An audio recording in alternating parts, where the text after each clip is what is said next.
One dream, one company, 4 product offerings, 4 years of negative net income, and only one more chance to become profitable. We dream.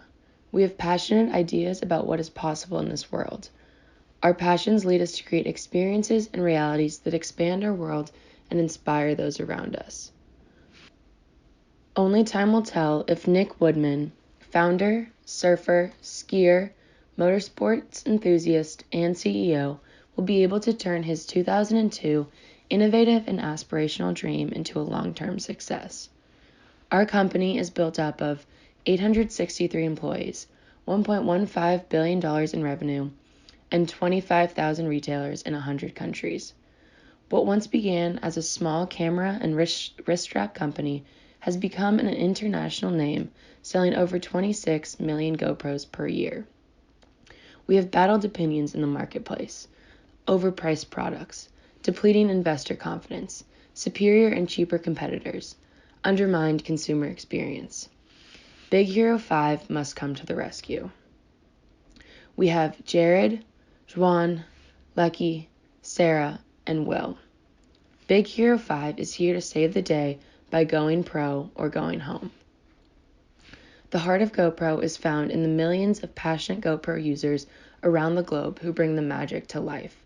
GoPro creates the most awesome and innovative products possible for our most awesome and innovative users. Our products and services build the powerful ecosystem that is GoPro. Cameras, mounts and accessories, mobile applications, and subscription services. But GoPro is more than its products.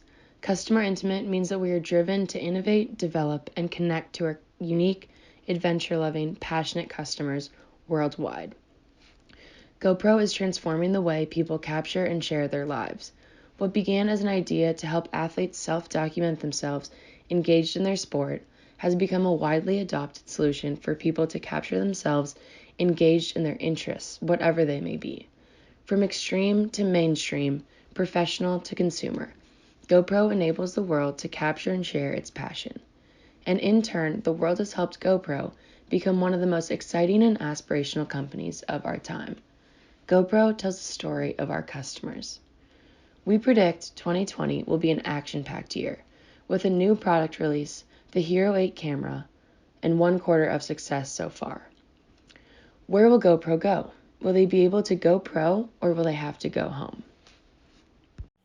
This story starts in 2002 when Nicholas Woodman, founder and CEO of GoPro, was just 26 years old. His first business had just burst with the dot-com bubble, and he needed a new idea. He decided to take a long surfing trip to Australia and Indonesia to figure out his next steps. I had my idea for GoPro and preparing for that trip. I knew this was going to be the surf trip of a lifetime. I went to work on this idea I had for a camera that I could wear on my wrist while I was surfing. And that surf trip turned into a R&D product development trip because the prototype worked so well. And 5 months later, I returned home to start GoPro. It was the first surf trip I was ever excited to come home from because I was so excited to start the business. So how did you take it from an idea to actually building a camera? I had no idea how to build a camera. I'm not an engineer, I'm more of an idea person. I found a camera online on early Alibaba, bought the camera from China, made some customization using plastic blocks that I dremeled and hot glued to the camera, and then FedExed it back to the company in China, and they ended up making it for me. So the first GoPro was very humble and cobbled together using existing things that were already out in the world. Since 2002, GoPro has evolved rapidly. Now the products can shoot in much higher resolution at hundreds of frames per second. Currently, GoPro dominates the US market, representing 97% of the dollar share and 87% of the unit share in the action camera industry. In addition, GoPro's diverse leadership team, full of digital media experts and finance veterans, allows it not only to prepare for today, but also to plan for the future. The changing media landscape may present challenges to GoPro, but it also presents some opportunities to grow and keep on improving their products. GoPro's leadership team is working on improving their business model and product offerings to be focused directly around the consumer's needs. GoPro has gotten back to its roots and has developed many big advances in its products. GoPro, start recording. The Hero 8 has hyper-smooth technology which eliminates the need for a stabilization gimbal. Customers have noticed too. It is an amazing product. It is by far the best GoPro has ever released. The Hero 7 Black is the best-selling Hero camera of any holiday season, and the other two models, the white and silver, seem to be holding their own. GoPro has made some acquisitions on the software side too to improve the editing experience. You can now go about editing videos in minutes using artificial intelligence. GoPro has also launched cameras which automatically upload media to their cloud. This cloud has over 200,000 subscribers paying $5 a month. GoPro has also created a 360-degree camera called the Fusion. It's not so much about creating content for VR. People's primary interest in Fusion is to use it as an incredibly versatile camera that allows you to capture everything around you at once. We're using that and learning from Fusion to develop a next generation camera that we think will be really exciting to consumers. Looking longer term, much longer term, they have a 360 camera, and so we think that they will redefine how we capture images in the future with the Fusion. Now let's look at some numbers. I will present you some key financial numbers to firstly give you a historical review of GoPro's financial performance since it went public, and then focus on its recent situation, and finally end up with some future forecasts. This chart shows the stock price of GoPro. We can see that after its initial public offering, there is widely optimistic view among investors on GoPro. However, in mid-2015, the stock price plummeted. In the next 4 years, it has also witnessed a downward trend, though in a relatively mild way. The stock price is highly correlated with the company's operational performance. As this chart shows, GoPro has significantly declined in sales since the first quarter of 2016. Also, since then GoPro started making a loss. However, the loss in recent 2 years is decreasing, largely due to its effort to cut operating expenses by simplifying its product line and laying off massively. Overall, GoPro's performance used to be very eye-catching. In its heyday, its gross margin and operating margin are as high as 73% and 52%. However, in recent years, its declining sales cannot sustain its high operating expenses, urging GoPro to make a strategic transformation and better manage its budget.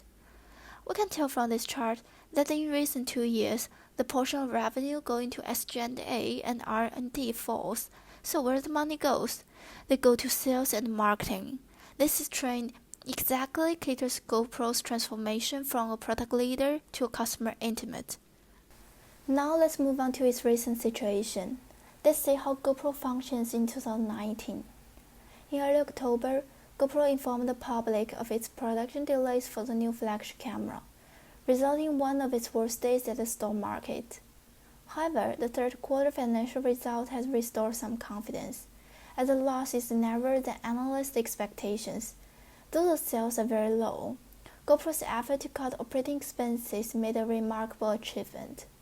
Its operating expenses were at its lowest level since 2014. This is a good indicator that GoPro can control its loss in a way. Another good news is that Hero 8 Black and Max achieved record unit sales. This suggests a promising holiday sales. However, potential crisis is still looming. Now GoPro has only about $43 million cash, more than $100 million less than the end of last year. Worse still, GoPro's cash flow liquidity ratio is minus 10.5%, while its cash conversion cycle is 94 days. The cash dilemma urges GoPro to quicken its step to turn inventory into cash. However, our group believes that the cash dilemma is temporary.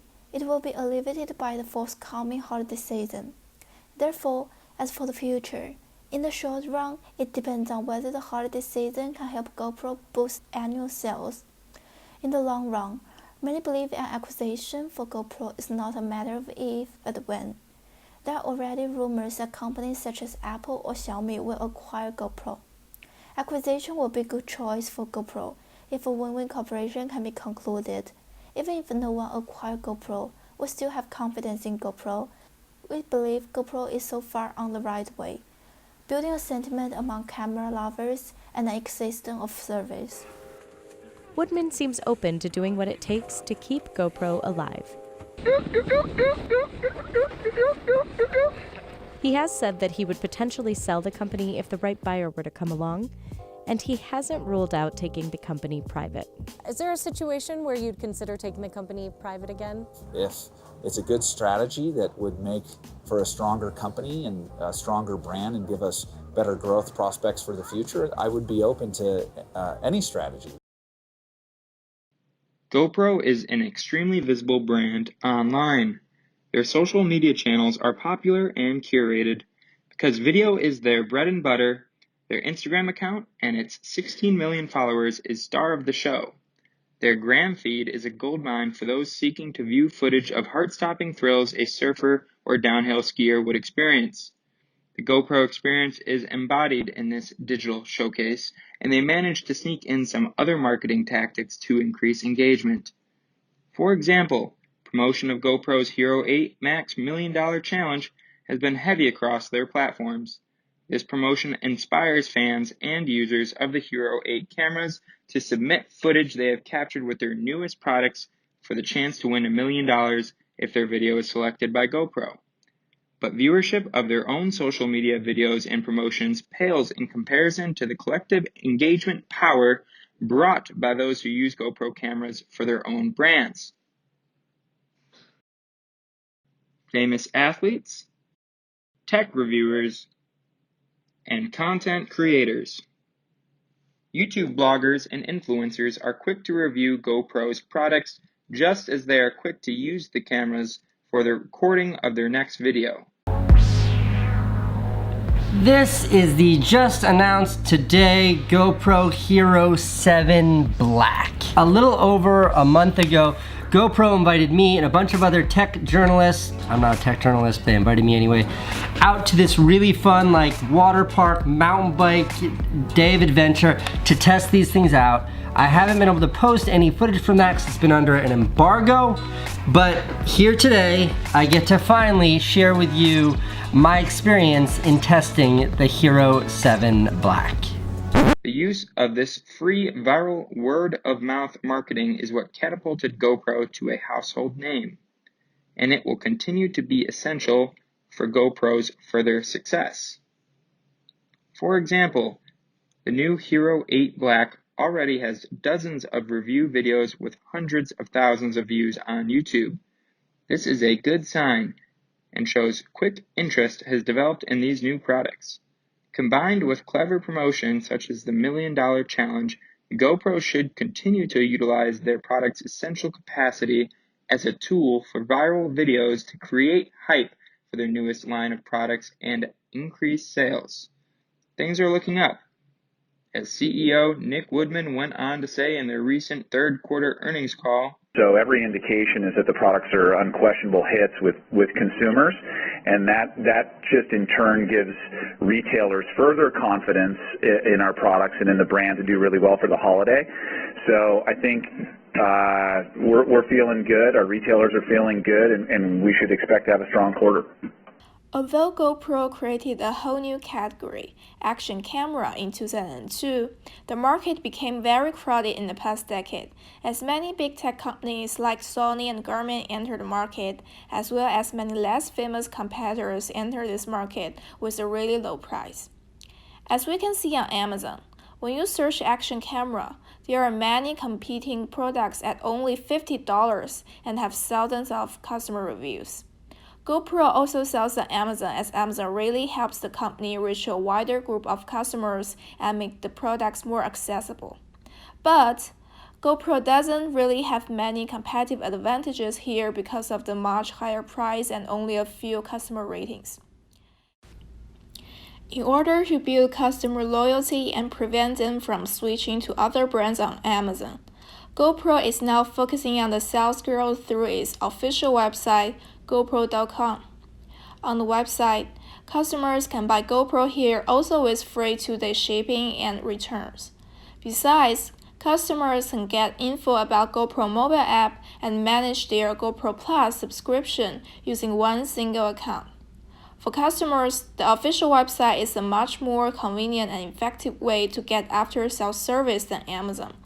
For GoPro, its own e-commerce website can gather more customer data and help build a more stable and long-term customer relationship.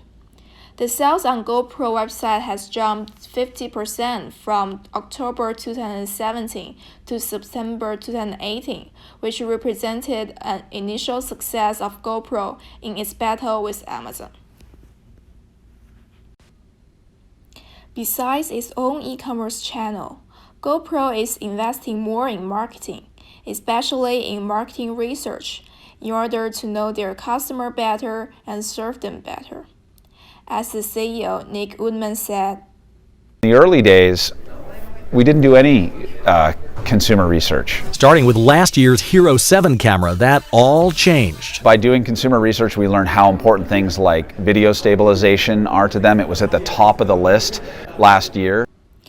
As a result, we can see GoPro improve its image stabilization in its newest Hero 8 Black, which was a great sales success in the last months.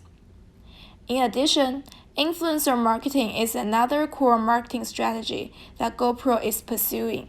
You take care of your most important customers and then they'll sell your products to everybody else for you. That's how we grew the business. Now we're back to that formula. We're growing again. We're profitable again.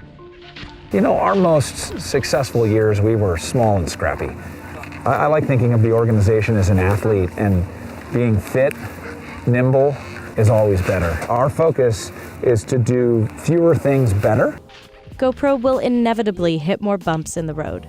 But one thing I learned after skiing with Nick Woodman for a day is that he is an eternal optimist. So rad.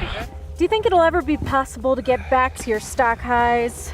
Oh, absolutely. You just have to continue to grow the business and create value and wow customers. Playing it safe is playing it small, and that's just not our style. So I have no regrets about some of our missteps, and hopefully they make us smarter and more capable for what comes next. Overall, we, Big Hero 5, are optimistic about the future of GoPro, as long as it keeps pursuing a customer-centric strategy, just as what it is doing now. Lower operational costs, invest in marketing, build a customer relationship, value customer experience, and strengthen the brand. In this way, let's GoPro together, not go home. Thank you.